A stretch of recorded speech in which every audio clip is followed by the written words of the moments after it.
Welcome to another movie plot and enjoy the memories. We open with home video of two men fleeing from what appears to be Frankenstein's monster. An editor named Mac is looking for something to publish in his magazine, so he orders two journalists to get on it. Jack calls out the video as being an obvious fake, as he doesn't need something like this in his history if he's to be taken seriously as a writer. Mac doesn't care and says he better crap out a story to go along with the title Frankenstein Lives, and sends Jack to Transylvania with a 1-week deadline. The boss's son Gil will be accompanying him and does everything for his father's approval, so he immediately begins getting on Jack's nerves. The two are shoved out the door and into a montage of various transports until arriving at their destination. They get off a bus into disappointingly a safe little town and not some haunted city being constantly terrorized by horrid monsters. A theme throughout is Jack trying to pick up an American tourist named Elizabeth, but she shuts him down to spend time with her kid. The mayor Lepescu welcomes them all to a hotel where Gil gets straight to work by asking around about Frankenstein's monster. Word quickly makes it around the lobby and all of the people, including the mayor, begin laughing hysterically at the reporters. Lepescu asks if they'd also like to meet Dracula, so having been ridiculed enough, the two go searching for another hotel. They catch a cab to the nearby castle, which also has rooms for them to rent, and meet the bellhop Fejos and his weird little doll. After he's done his bit, the two are greeted inside by the mayor, who is also the castle owner and is always just popping up somehow. He has Fejos carry the bags to their rooms while trying to convince them over a meal that there is nothing supernatural in Transylvania. Lepescu's hunched over manservant Radu doesn't help dispel any rumors, as just like Igor, he addresses everyone as master. At one point Gil insists that he be called by his name, but the little guy has a nervous breakdown, so he's allowed to keep calling him master. He returns to the kitchen where his overly obsessive wife Lupi ruins everything she touches in her effort to please him. Either that or she's doing all this annoying crap on purpose, so Radu tells her to just stay away from him, though she never does. He brings out the boys' lunch and it's all served from strange laboratory equipment, though the hard-boiled guillotine is pretty cool. Lepescu continues to assert that there isn't any Frankenstein or monsters, but there's clearly something off about these people. While Jack remains here to snoop around, Gil visits the site of the monster attack, but the chapel's protected by Inspector Persek. Gil's made to move along and goes back to the hotel, claiming that the police chief tried to kill him for a bit of an overreaction. Jack didn't find anything and instead spent the whole time on the phone with Elizabeth when Fejos delivers a letter from some local gypsy. He then falls apart while trying to make the guests laugh while getting shoved out the door for being so annoying. Claiming she knows all the answers, the boys meet the gypsy Madame Morovia, and Gil eats it all up while Jack's the skeptical of the two. She tells them they must destroy her werewolf son Lawrence, then falls headfirst into the table, but it's swiftly replaced as it happens every time. That night the two wait outside of Larry's house under a full moon and watch as he walks into the forest and begins removing his clothes. They hear the howl of a wolf coming from behind a bush, but Larry's just human and having an affair with a young lady. Feeling embarrassed, the two return to the hotel and Jack meets with Elizabeth at a restaurant for dinner while Gil decides to go to bed. Their date goes pretty well until the moment Jack reveals that he's here to find a certain monster, so she laughs at him and walks off. During the night Gil has a visit from a vampire named Odette who creeps up to bite his neck, but when he wakes she's suddenly gone. In the morning Gil expresses his concern to the mayor over the intruder in his room, but just gets laughed at once again.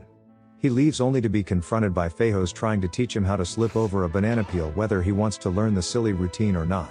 Once getting away from him, the reporter goes to the sanatorium hoping to meet with a doctor who recently lost his license.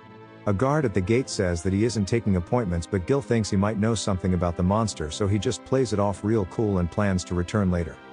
Meanwhile, the mayor has been searching his room and steals the Frankenstein evidence before ordering Radu to guard the door. He watches the tape with Persek, and upon getting to what still looks like a faked attack, the inspector orders him to destroy the film. When noticing it missing, Gil and Jack go down to the police station to report it, but the inspector and Lepescu continue to convince them that nothing's going on. Even Jax becomes suspicious and wants to check out the sanatorium, so he has Gil put on a patient's robe, and when he's halfway over the fence tells a guard that he's trying to escape. This seems to do the trick, and Gil overhears a conversation with Persek about a missing patient named Hunyadi fitting the Frankenstein's description. Dr. Malavaqua says that he's dead, along with a bunch of other names including Odette, though the doctor's clearly hiding something. When everybody else leaves, he picks up the phone and orders Radu to go downstairs and make sure Hunyadi is still secure in the lab. Gil now needs to escape the sanatorium, so Jack does the reverse of what he did earlier and claims that a man is trying to sneak inside. Recognizing the trespasser, the first guard throws him out, but Gil's now alone in searching the hotel because Jack finessed himself another date with Elizabeth. We jump to the cemetery where Persek and the mayor exhume a body but find the coffin has a mannequin inside instead of the suspected monster. The inspector realizes that Malavaqua played them for fools while Lepescu brings the attractive doll home insisting that it's only for evidence. When Gil returns to the hotel he thinks that he's onto something with this suspicious painting, but it's just Fejos playing up his wacky antics. Searching the library, Odette pops out of a hidden passage and she's all over the stranger saying how much she loves him. Understandably Gil reciprocates, but the mysterious woman disappears behind a bookshelf when Fejos comes knocking on the door with more tomfoolery. Unable to open the secret entrance, Gil returns to searching the hotel while Radu and Lupi are shown meeting up with Malavaqua outside. The moment they enter a lab in the basement, the doctor switches personality into a mad scientist and realizes his creations have escaped. He isn't putting on an act, and his level of kindness to his Igor-like servant is determined by what side of this entryway he's standing on. While the doctor gets started on his work with an Egyptian mummy, we're shown Jack on his picnic in the forest with a mummy of his own. Elizabeth still gives him the cold banana when Gil suddenly shows up to talk about the half-naked Dracula lady nearly swallowing his face. Jack's reaction to being interrupted is a bit dramatic while Elizabeth goes off to look for her daughter Laura. The young girl has been captured by the Frankenstein monster Hunyadi, so she gets the boys to help locate her by spreading out. Gil climbs a tree to get a good vantage point, but when he descends he finds himself face to face with Hunyadi and the crotch grabber from the Black Lagoon. He runs off to find Jack, who comes across the real Larry the Wolfman, but Gil leaps on the hairy monster's back to save him. Our hero gets carried away into the forest as the inspector and mayor show up to arrest Jack and cover up the situation. Lepescu actually wants to warn the townspeople, but it's Persek who doesn't want the news to get out as it could be bad for tourism. Meanwhile, Larry takes Gil to the laboratory where he says that he was only outside because he was taking a piss and attacked Jack because he scared him.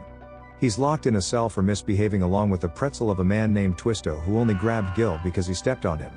Everyone here seems nice, and Odette is only chained to the wall because she's so addicted to sex that no man in this town would be safe otherwise. The doctor orders Radu to go collect the equally as friendly Hunyadi, who's currently playing poker with Laura in the stables. He leaps on the back of the giant man to chloroform him and goes for the ride of his life until being thrown through a window. As Lupi tries to tie him up, the tired monster finally collapses on top of her, so they load him up onto a trailer to take back to the dock. Everybody in town's at the wine festival, so Jack's broken out of jail by Elizabeth, who knocks out the only guard at the station.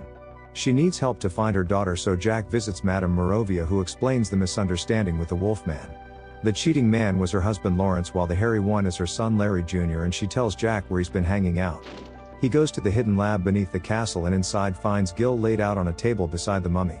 Malavaqua orders Radu to capture the reporter who's grabbed by the caged Wolfman, but it just takes pulling Larry's hair for him to let go. The mad doctor begins throwing his manservant into danger while letting Gil's bed get a bit too close to the chained up Odette. She spends more time trying to undo his pants than restraints and tells Jack to get Malavaqua out of the lab, where he immediately switches back to a respectable doctor. There's a bit of back and forth when Hunyadi sees the little girl and breaks out of his cell so that he can return Laura to her mother at the festival. She's yelling at the police for not searching for her daughter when the monster approaches with what appears to be a dead Laura in his arms.